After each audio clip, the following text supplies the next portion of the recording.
Eu quero louvar a Deus pela vida do meu amigo Kennedy, presbítero, irmão Kennedy, que nos fez convite para estar aqui, juntamente com sua esposa, Diaconisa e Adriane.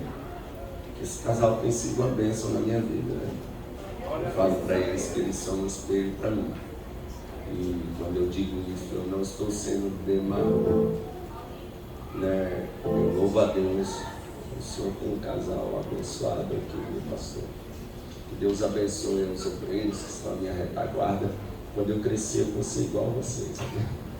Glória a Deus. Eu me espelho em vocês. Pai, se eu cantasse no alto, varão, eu cantava demais, viu? Jesus não me deu essa graça. Que Deus continue me abençoando. Pastor, obrigado pelo carinho, pela confiança. Obrigado por nos confiar o seu povo. Enfim, Deus abençoe a todos. Irmãos, eu confesso aos irmãos que são 17 anos pregando.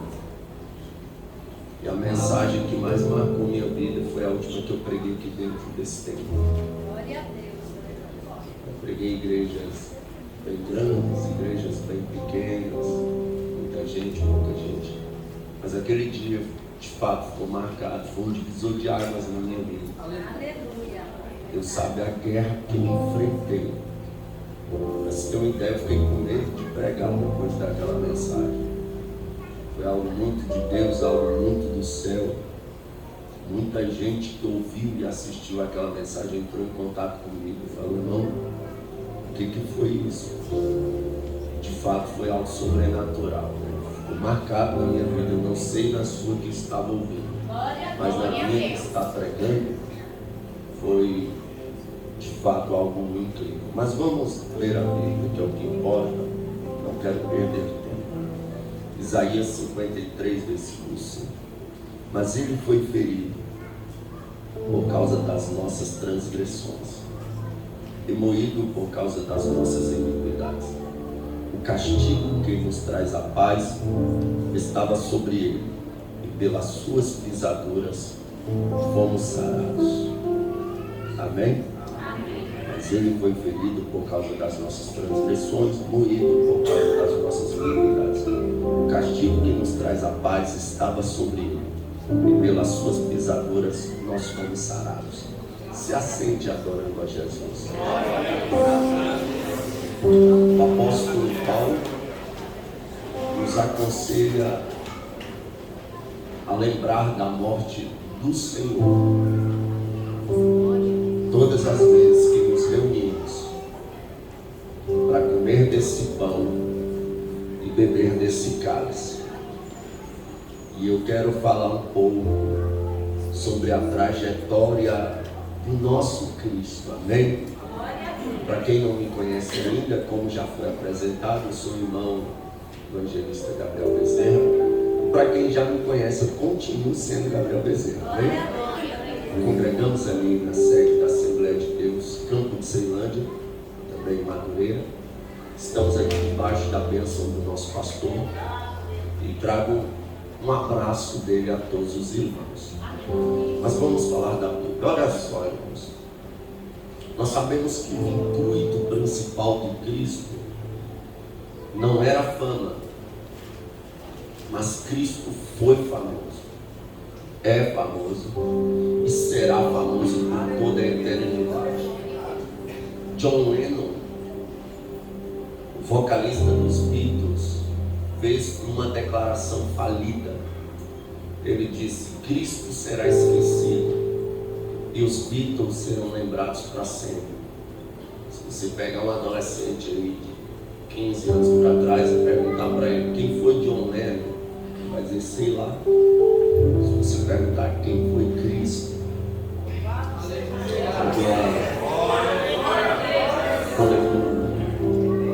se você perguntar a uma criança quem é Jesus Cristo, ela sabe. Mas o intuito principal de Jesus não foi fama, mas o nome dele está acima de todos os nomes. O glória, e não precisou ser escrito na calçada da fama em Hollywood. Eita Jesus! Olha só, o intuito principal de Jesus também não era operar milagres. Embora Jesus ressuscitou mortos, curou paralíticos, expulsou demônios, fez sinais, prodígios e maravilhas, João, o discípulo a quem Jesus amava, vai dizer que se ajuntasse todos os papéis da terra para escrever os milagres que Jesus fez, faltaria papel. Então Jesus fez milagre demais. Não foram só os que estão na Bíblia. Tem muito milagre que não foi escrito, mas Jesus os fez. Mas o intuito principal dele não era operar sinais, não era operar maravilhas.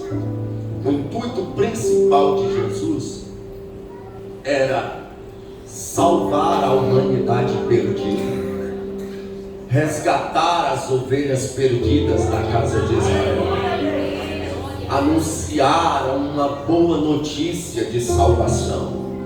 Foi esse o intuito principal. E o tema principal da sua mensagem era a vida.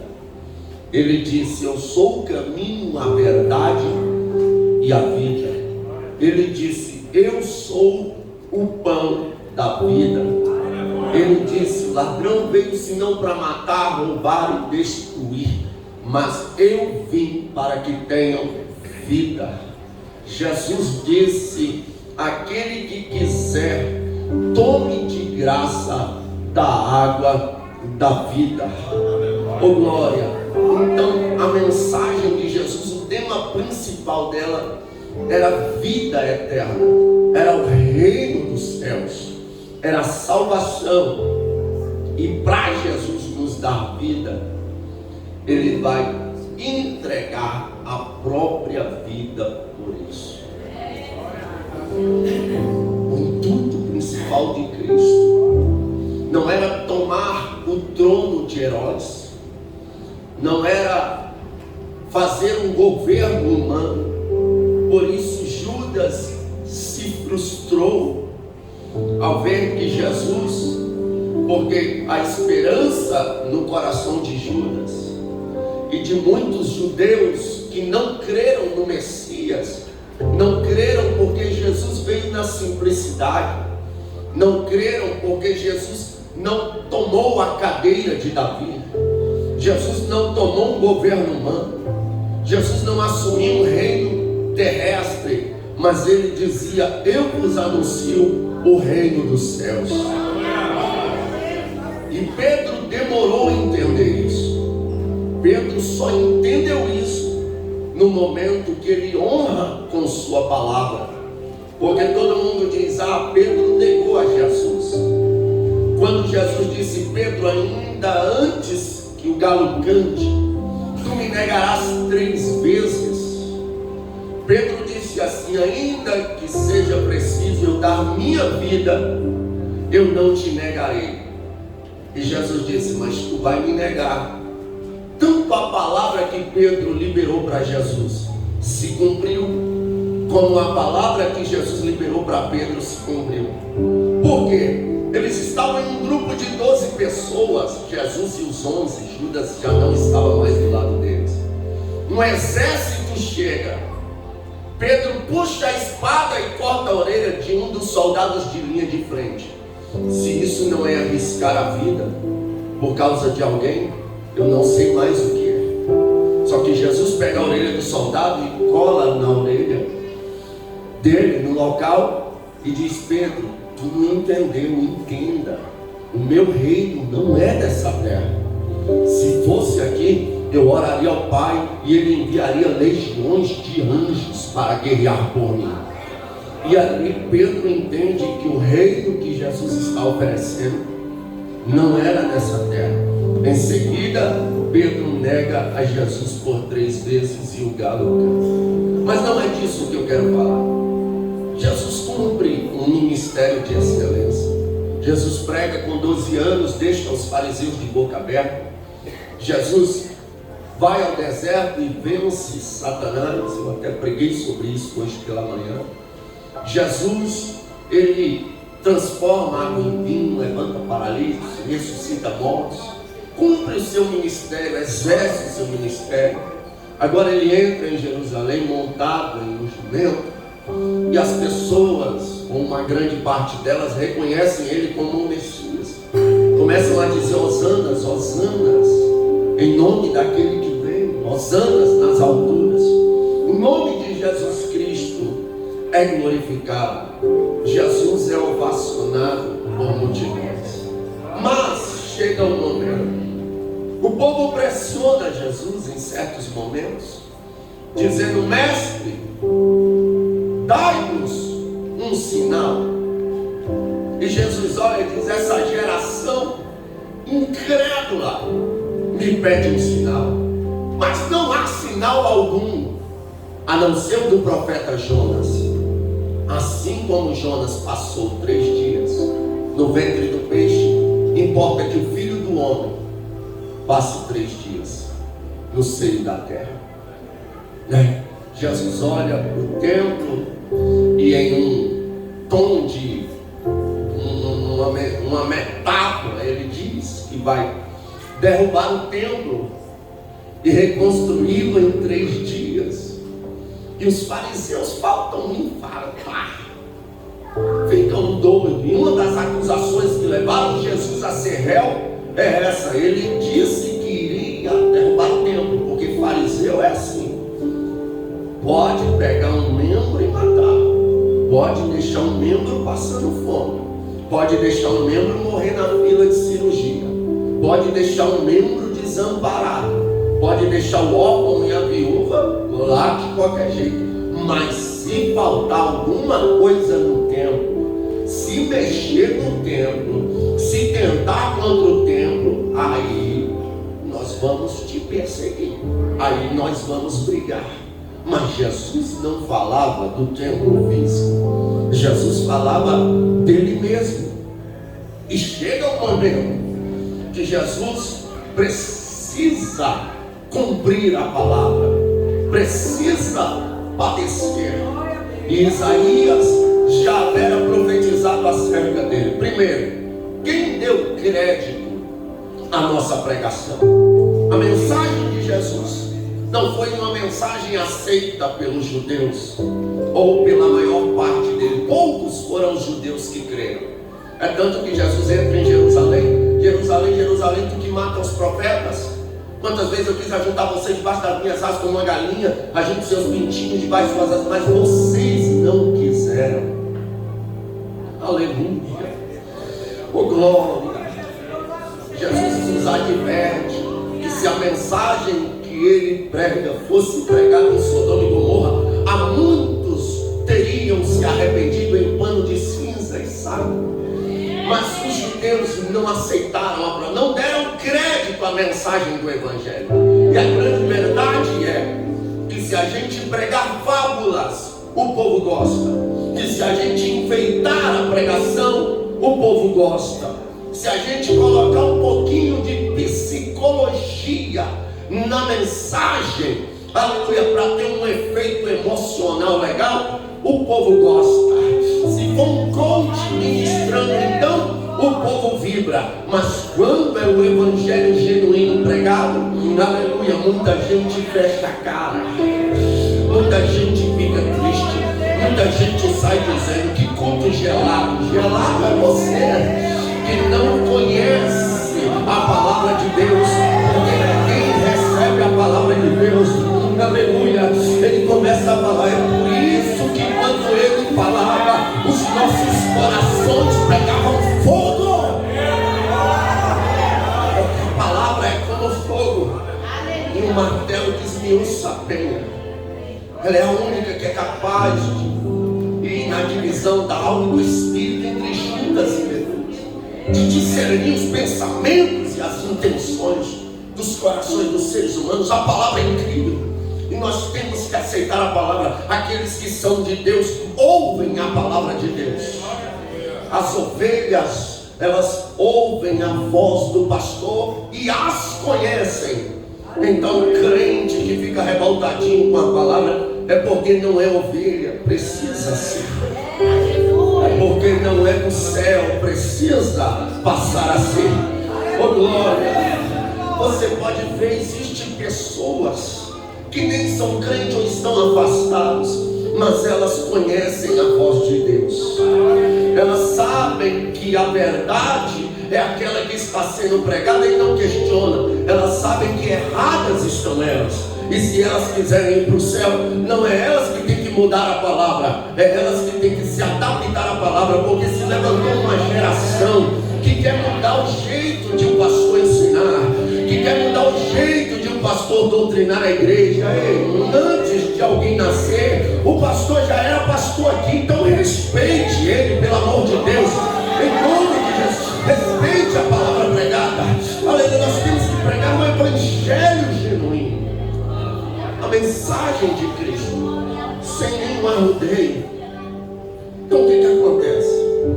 Israel rejeita, não dão crédito à pregação. Só que Isaías vai falar um pouco mais sobre Cristo. Vai dizer que ele não tinha parecer, não tinha formosura, não havia nada de interessante nele para que o desejássemos. Olha que incrível isso. E a Bíblia, Isaías vai dizer que ele era um homem de quem nós escondíamos o rosto. E este termo, nós escondíamos o rosto, me chama a atenção, porque geralmente a gente faz isso com aquele drogado que vem pedir dinheiro pra gente, e a gente sabe que é para usar droga. O que a gente faz? Sobe o vidro do carro e esconde o rosto. E as pessoas faziam isso de Cristo. E o olhar de Jesus era um olhar de amor, era um olhar de misericórdia, era um olhar de compaixão. E mesmo assim as pessoas o rejeitavam. Ele não era interessante aos olhos dos homens. Ele não tinha status. Hoje eu vejo as pessoas querem status, querem fama. Jesus nos mostra vários exemplos de humildade. Um deles, lavar os pés dos discípulos. Quem é que vai lavar o pé de alguém hoje? Aleluia, a não ser uma manicure, né? E às vezes faz isso com nojo, com dificuldade de fazer, porque algumas pessoas têm ali o seu chulezinho de estimação, né? Mas Jesus não teve nenhum problema em lavar os pés de seus discípulos para nos mostrar simplicidade, humildade. Aleluia, Jesus era simples. Jesus se igualava aos seus. Jesus não queria destaque, mas hoje querem. É por isso que a gente vê na igreja aí bispos, arcebispos, apóstolas. É o cúmulo. Se apóstolo já é o cúmulo, imagine apóstolas, né? Aleluia. Pense a igreja que tinha discernimento, que botava a prova os que diziam ser apóstolos e não eram, mas eram mentirosos. A igreja de Éfeso, que tinha que ser, fosse nos dias de hoje, um tanto de gente que se diz apóstolo, mas é mentiroso. Apóstolo, então, não dá um mínimo de chance disso existir. Mas as pessoas querem, porque títulos, status, faltam colocar cadeira de ouro para o pastor presidente. Que necessidade há disso? Jesus foi o maior pastor da história. Para ser reconhecido no meio dos 12, alguém teve que dar um beijo no rosto dele, porque ele se igualava aos 12. Oh, glória! Alguém olhou para Pedro e disse: tu é um deles. Pedro disse: não, só assim, tu se parece com ele. Jesus se igualava aos seus. Ou seja, Jesus nos ensina que no Evangelho a matemática é diferente. Quem quiser ser o maior, que seja o menor. Alguém chega até Jesus e diz: mestre, qual de nós é o maior? Jesus não gosta dessa conversa de maior. Oh, glória! Jesus diz: nascido de mulher, não há ninguém maior do que João Batista, mas qualquer que for o menor no meu reino será maior do que ele.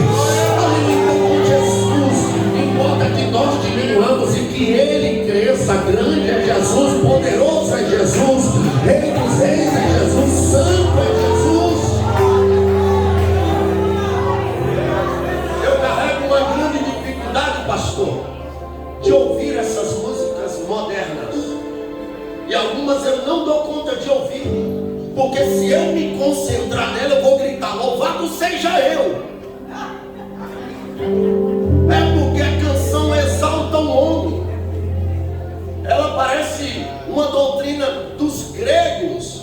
Os gregos que fazem os homens ser deuses e os deuses serem homens. Aleluia. As canções que ficam colocando o ser humano lá em cima, não, a canção, aleluia.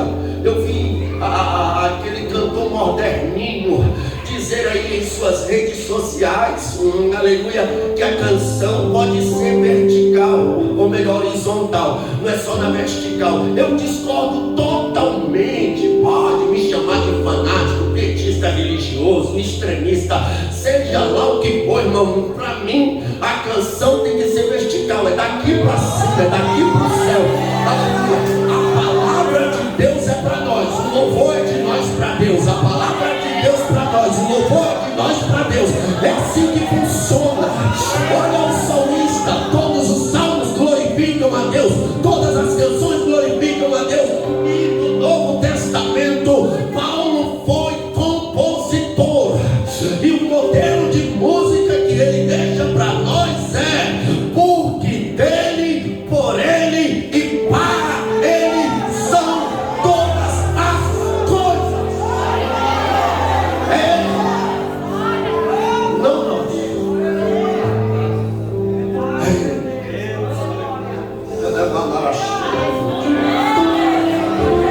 Jesus era muito simples. Não tinha parecer, não tinha formação. Não era desejável. Não era alguém que muita gente queria estar com ele. Só que a Bíblia diz que ele foi ferido pelos nossos pecados, moído pelas nossas iniquidades. Olha o que Jesus vai enfrentar. Ele vai ser ferido pelos nossos pecados. O que é um pecado? É um erro mediante as leis de Deus que nós cometemos sem projetar. Um exemplo: eu não saí de casa para cometer um furto, mas eu vi algo acontecer. E Satanás dá uma ajudinha. Deixa eu confessar um pecado para vocês. Eu tinha um mês aproximadamente de crente, e uma vizinha da frente da minha casa falou: Gabriel, eu pago R$300 em um filhote de pastor alemão. Consegue um para mim? Eu falei: não, agora eu sou crente, não mexo com isso mais não. Eu fui tomar banho numa cachoeira. Com o que eu dou de frente? Um filhote de pastor alemão. Eu lembro que eu ainda fiz uma oração: oh, Jesus, ainda bem que tu tem misericórdia do ser humano. Eu falei: Jesus, estou quebrado, é o último. Estava com a corrente e tudo. O diabo é sujo. Peguei aquele cachorro e levei vendido assim. Mas eu chorei por causa disso. Uma vez que tu vira crente, tu não presta mais para fazer coisa errada. Só que eu cometi ali um pecado. Eu não saí de casa para fazer aquilo, mas apareceu a tentação e eu fiz. Eu poderia não ter feito, porque eu tenho livre-arbítrio para isso.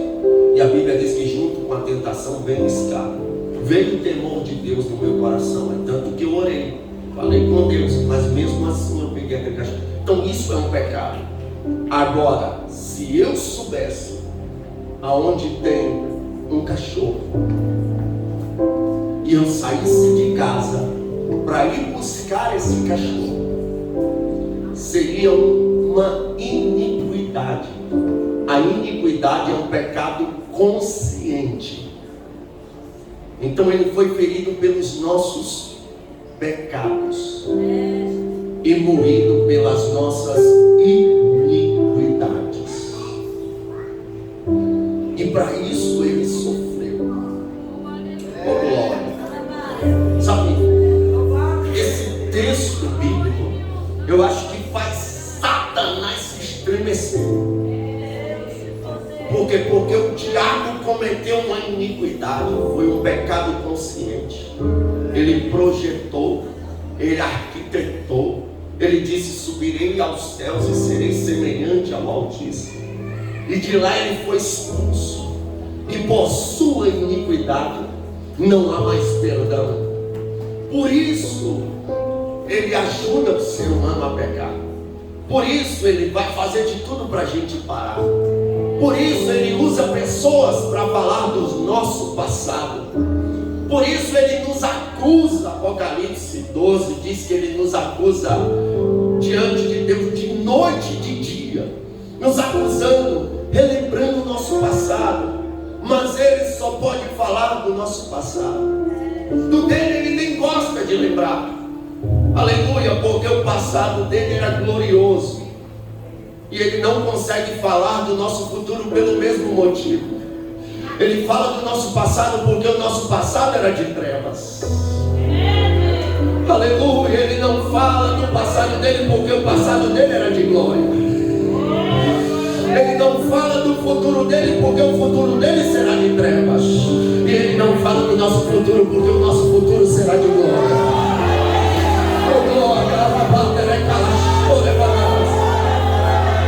Então, quando eu vejo esse texto aqui, ele foi ferido pelos nossos pecados. Depois de Jesus orar naquele monte, falar com Deus: Pai, se possível, passa de mim esse cálice. Eu acredito que Deus olhou e disse: na hora. Por bem menos ele destruiu Sodoma e Gomorra. Por bem menos um anjo com uma espadada só matou 7.000. Por bem menos a terra se abriu e engoliu Corá, Datã e Abirão. Por bem menos ele mandou um dilúvio sobre a terra. Quanto mais para poupar o seu filho. Entre poupar o seu filho e a gente morrer todo mundo, que morresse todo mundo. Então quando Jesus ora: Pai, se possível, passa de mim esse cálice. Eu tenho certeza que Deus olhou e disse: não, eu passo sim. Não precisa se submeter a isso não. Você já se submeteu, se despide de sua coroa de glória, e aí você como. Mas Jesus olha e pensa melhor, talvez, pensa de mim, pensa em você, pensa que alguém vai se dedicar a ele. E não, Pai, todavia não seja feita a minha vontade. Se a tua era eu morrer pelos homens, seja feita a tua vontade, não a minha. Eu tenho certeza que Deus ouviu a oração de Jesus. Aleluia. E isso me alegra, você sabia? Por quê? Porque lembra quando Jesus chega no túmulo de Lázaro? Ele fala assim diante do túmulo: obrigado, Deus, Pai, por ter me ouvido. E eu sei que tu sempre me ouves. E quando eu vejo esse termo, eu sei que tu sempre me ouves, eu louvo a Deus porque, só um parênteses aqui, Jesus orou por mim, você sabia? Jesus orou por você, você sabia? Aleluia. Sério, pregador? Onde é que está isso na Bíblia? No Evangelho segundo escreveu São João. Ele olha e diz: Pai, eu não te peço que os tire do mundo, mas que os livre. Aí ele faz uma oração pelos seus discípulos. E daqui a pouco ele diz: não só eles, mas aqueles que ainda hão de crer. Que a oração de Jesus nos alcance hoje. Que o clamor que ele fez ao Pai por nós nos alcance hoje. Jesus, levanta dali. Vem os soldados. Judas dá um beijo. Ele pergunta: quem buscais? A Jesus o Nazareno. Ele estava tão cheio que ele disse: eu sou. E os soldados caíram tudo por terra. Está registrado no Evangelho segundo escreveu São João. Talvez aqui que Pedro ficou corajoso, né? Viu?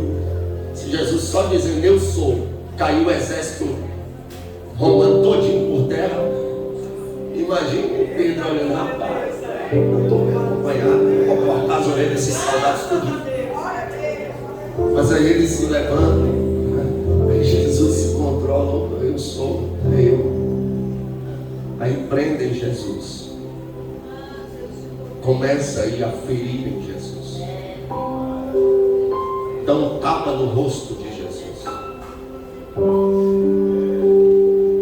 Cospem no rosto de Jesus. Espasmem os senhores e as senhoras. A gente quer mudar de igreja por causa de fofoca. A gente fica triste porque não recebemos oportunidade. A gente se entristece porque alguém não agradeceu o trabalho que a gente fez. E Jesus leva tapa no rosto, é cuspido, é ferido. Aleluia. Só que não para por aí. Ele é ferido pelos nossos pecados. Eu vou repetir. Ele foi ferido pelos nossos pecados. Levam para Anás. Anás interroga, não vê nada que condenasse Jesus à morte. Leva para Caifás, Caifás interroga, não vê nada que pudesse levar Jesus à morte. Leva para Pilatos, Pilatos interroga, não vê nada que possa levar Jesus à morte. Leva para Herodes, Herodes pede para Jesus fazer um sinal, mas Jesus não faz sinal para Herodes, porque Herodes não queria mudar de vida. João pregou para ele e ele encerrou João no cárcere e ainda mandou cortar a sua cabeça. Jesus não faz sinal para uma geração que não quer se arrepender de seus pecados. Aleluia. Por isso eu tenho um pé atrás com o evangelho das televisões modernas, porque pregam só sinais e nada de arrependimento de pecado. Jesus não dá isso. Todas as vezes que Jesus fez sinais foi para que alguém se arrependesse e fosse salvo. E em uma situação incrível, onde arrancaram as telhas do telhado e desceram um paralítico, Jesus olhou para o paralítico e disse: perdoados estão os teus pecados, porque é melhor para mim te perdoar do que te levantar. Se você conseguir ser perdoado, aí sim eu te levanto. Jesus levanta aquele paralítico. Então Jesus tem mais interesse em perdoar, em salvar a alma, do que fazer qualquer tipo de sinal. Herodes interroga Jesus, não vê nada em Jesus que o condenasse à morte, o devolve para Pilatos. Agora a mulher de Pilatos entra na situação, e a gente sabe que a mulher tem uma visão mais ampla que os homens. A mulher está na nossa retaguarda e ela está tendo uma visão maior. A visão da mulher é incrível. Então, varão casado, um conselho que Deus deu a Abraão, eu dou hoje aos homens casados. Ouça a voz da tua mulher. Quando a mulher fala vigia, porque ali tem 99% das vezes tem. Quando a mulher fala não faz isso, irmão, se eu tivesse ouvido mais a minha mulher, eu teria evitado tanto problema para a minha vida. E a mulher também, se ela ouvir mais o marido, ela evita tanto problema para a vida dela. Porque existem situações que o homem está na retaguarda, existem situações que a mulher está na retaguarda, só que a mulher tem uma visão mais ampla. Você pode ver que a mulher consegue pensar em 10 coisas ao mesmo tempo e o homem só nenhuma. Quando você for para o shopping com a sua esposa, maridão, deixa o cartão de crédito e o dinheiro em casa. Porque enquanto você olha um relógio, ela está olhando um relógio, perfume na outra loja, vestido na outra, um sapato na outra, porque a visão da mulher é ampla. Então, para evitar gastos, leve só o necessário. Brincadeiras à parte, voltando aqui para o texto. O que acontece? A mulher de Pilatos chega e diz: esse homem é inocente, não faça mal a ele, ele é o que ele disse que é. Anás perguntou assim: é verdade que tu disse que ia derrubar o templo e construir em 3 dias? Jesus olha e diz: tudo que eu falei abertamente, não escondi de mim. Olharam e disseram, o outro perguntou: é verdade que tu disse que transgrediu a lei de Moisés? A tua boca diz. Jesus não afirmou nada até então, né? Mas quando Pilatos vem agora, e a pergunta de Pilatos é a pior de todas, porque ele pergunta assim: tu és o Filho de Deus? Jesus olha no olho dele e diz: eu sou. O coração de Pilatos naquela hora deve ter quase infartado. Ele sabia que Jesus era o Filho de Deus, e agora ele vai tentar de tudo para livrá-lo. O povo está gritando, pedindo a morte de Jesus. O que ele faz? Manda Jesus para o castigo. Castiga Jesus lá. Era a única alternativa de livrar Jesus, porque o castigo dos romanos era feito por um chicote chamado azorrague. O azorrague tem 12 pontas de couro. Nas pontas tinham pedaços de metais, ou pedaços de chumbo, ou pedaços de ossos de carneiro, para que toda vez que o carrasco batesse, aqueles pedaços de metais, chumbo, ossos de carneiro grudassem no corpo, e quando puxava, rasgava a pele de Jesus. Então a pele de Jesus fica com mais de 400 cortes, e eles batiam da cabeça aos pés. A gente sabe que quando vão bater num preso, eles não alisam. Então eles estavam com muita raiva, endemoniados, e eles batiam um do lado e outro do outro. Um batia de lá, outro batia de cá. Um batia de lá, outro batia de cá. Literalmente, as carnes de Jesus ficaram igual a carne moída que a gente compra no açougue.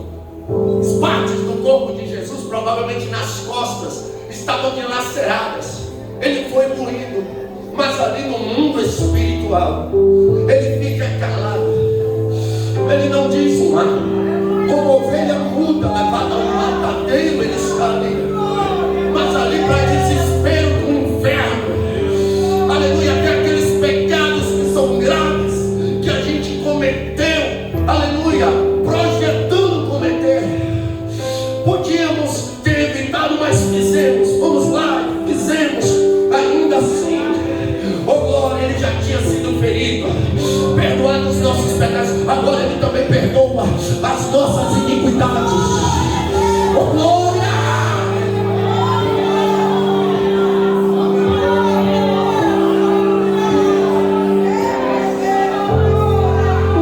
E detalhe, quando Jesus está sendo castigado ali, algo no mundo espiritual acontece, porque existia uma profecia para tu. Existia uma profecia para você. Que profecia era essa? O castigo que nos traz a paz estava sobre ele. Enquanto Jesus era castigado, aleluia, ele nos liberava a paz. Nós estamos vivendo tempos que as pessoas estão tendo crise de ansiedade constante, que as pessoas não conseguem dormir, que as pessoas não têm paz nos seus relacionamentos, que as cidades não têm paz, que pais não têm paz com seus filhos. Mas nesta noite eu vim aqui dizer que está escrito, aleluia, que o castigo que nos traz a paz estava sobre ele. Alguém vai largar os remédios de tarja preta, alguém vai dormir igual criança, alguém vai ter paz com o marido, alguém vai ter paz com os vizinhos, alguém vai ter paz por onde passar. Haverá paz emocional. Jesus disse: a minha paz vos deixa, a minha paz vos dou. A paz que o mundo não conhece e nem pode ter, mas nós podemos ter essa paz. Que essa paz habite em nós. Então Jesus apanha de nós, ele é moído de nós. Eu imagino Deus no céu,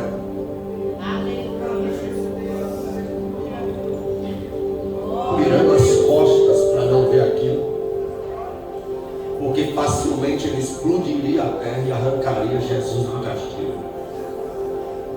Mas não para. Trazem Jesus. Pilatos está feliz, pensando que Jesus, mesmo machucado, morreu, ferido, vai ser livre. Mas os fariseus, que tinham inveja porque Jesus pregava com autoridade e eles não, começam a incitar a multidão: peçam a morte de Jesus. E a multidão começa a gritar: queremos Jesus morto, queremos Jesus morto, queremos Jesus morto. Aí Pilatos, no ápice do desespero, ele tenta mais uma vez: ó, temos aqui um preso condenado à morte, e temos aqui Jesus Cristo, que nenhum pecado cometeu.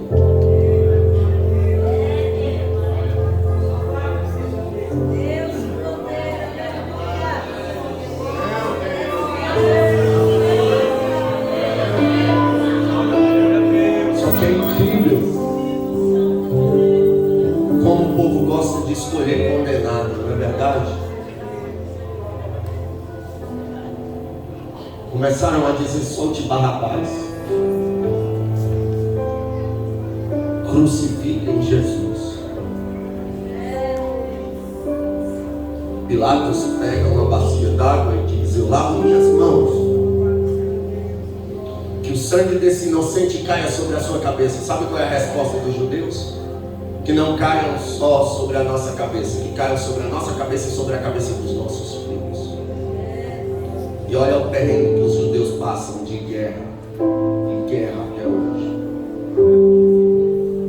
né? Perderam sua nação, só voltou agora em 1948, né? O peso caiu sobre eles e vai cair até a batalha do Armagedon. Mas isso é assunto para outra mensagem. Ele entrega Jesus para ser morto. Os carrascos, olha, ele não é rei, ele coloca uma roupa de rei nele. Alguém olha e diz: todo rei precisa de uma coroa. Pega uma coroa de espinhos da Índia. Os espinhos da Índia tinham entre 5 e 7 centímetros e bem secos, eram tão duros que eram usados pelos carpinteiros da época como prego. Para você ter uma ideia, pegam aquela coroa de espinhos, colocam na cabeça de Jesus, pegam uma cana e ainda batem para cravar, fica cravada na cabeça de Jesus. Mas até nisso eu vejo um ato profético aí. Por quê? Porque quando a morte ganhou o direito de matar, o aguilhão da morte é o pecado. Se o homem não peca, não morre. Lembra o que Deus disse para Adão? Se comer dessa fruta, certamente morrereis. Se Adão não come, até hoje estava vivo com ela. Mas quando eles comem, eles pecam e passam a pecar. E o pecado dá legalidade para a morte. Matusalém viveu aproximadamente 950 anos. Por que as pessoas viviam tanto? Porque o pecado era bem menos. Pelo avanço de pecado, o tempo foi diminuindo. O salmista vai dizer que alguns por sua robustez chegam aos 70. Passou daí é câncer e enfado. Por que morremos? Porque pecamos. A morte só pode matar quem pecou. É tanto que Jesus tem que assumir a minha culpa e a sua para morrer. Senão ele não morreria de maneira alguma. Então o que acontece?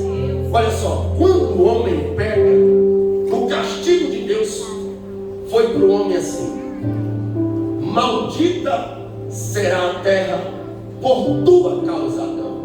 Espinhos e abrolhos lhe nascerão.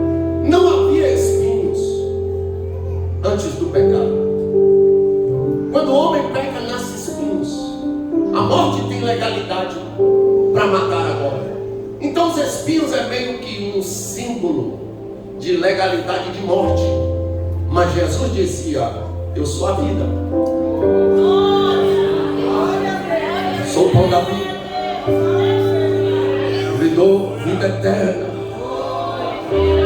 Então quando o carrasco, pensando que está zombando, escarnecendo de Jesus, pega aquela coroa e coloca e ainda crava na cabeça de Jesus, que é para ser de forma consciente, eu acredito que ele está reconhecendo: aleluia, acabou o poderio da morte, agora é devolvido o direito de dar vida para quem pode dar vida de verdade. E é cravada na cabeça de Jesus. E eles agora pegam o patíbulo da cruz, que era a parte horizontal, pregam nos braços de Jesus, amarram nos braços de Jesus e conduzem Jesus. Jesus está cansado, debilitado, aleluia, ferido, moído, aleluia, aquilo pesa, mas ele vai caminhando.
todos cantaram,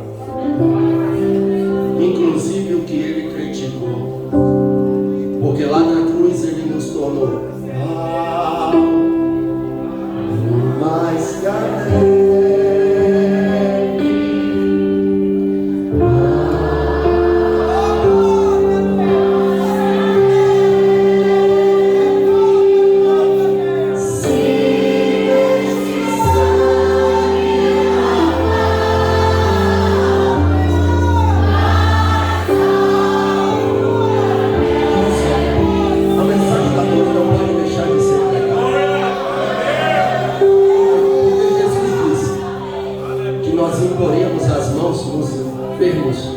e os curaremos.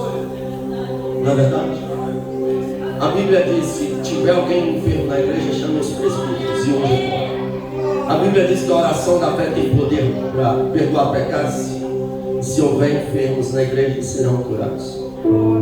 A Bíblia fala que tem os dons de curar, e esses precisam ser ativados. Enquanto Jesus está tendo o patíbulo da cruz amarrado em seus braços, está tudo normal. A coroa colocada na sua cabeça, está ganhando aí direito de vida. Mas quando ele começa a caminhar em direção ao Calvário, empurrado pelos carrascos, que ele dá um passo, está tudo normal, mas quando ele dá dois, desnormaliza tudo de novo. Por que dois, pregador? Porque está no plural. Oh glória! Lá no castigo se cumpre a primeira parte da profecia, Robinho. O castigo que nos traz a paz estava sobre ele, e enquanto ele caminha pelas suas pisaduras, nós somos sarados. Nós somos sarados. Eu vou liberar uma palavra profética. Seja qual for a enfermidade, ainda que o médico tenha desenganado, ele vai enganar a medicina hoje. Osteoporose, artrite, artrose, doenças crônicas, doenças respiratórias. Você que está assistindo pela internet, você que está no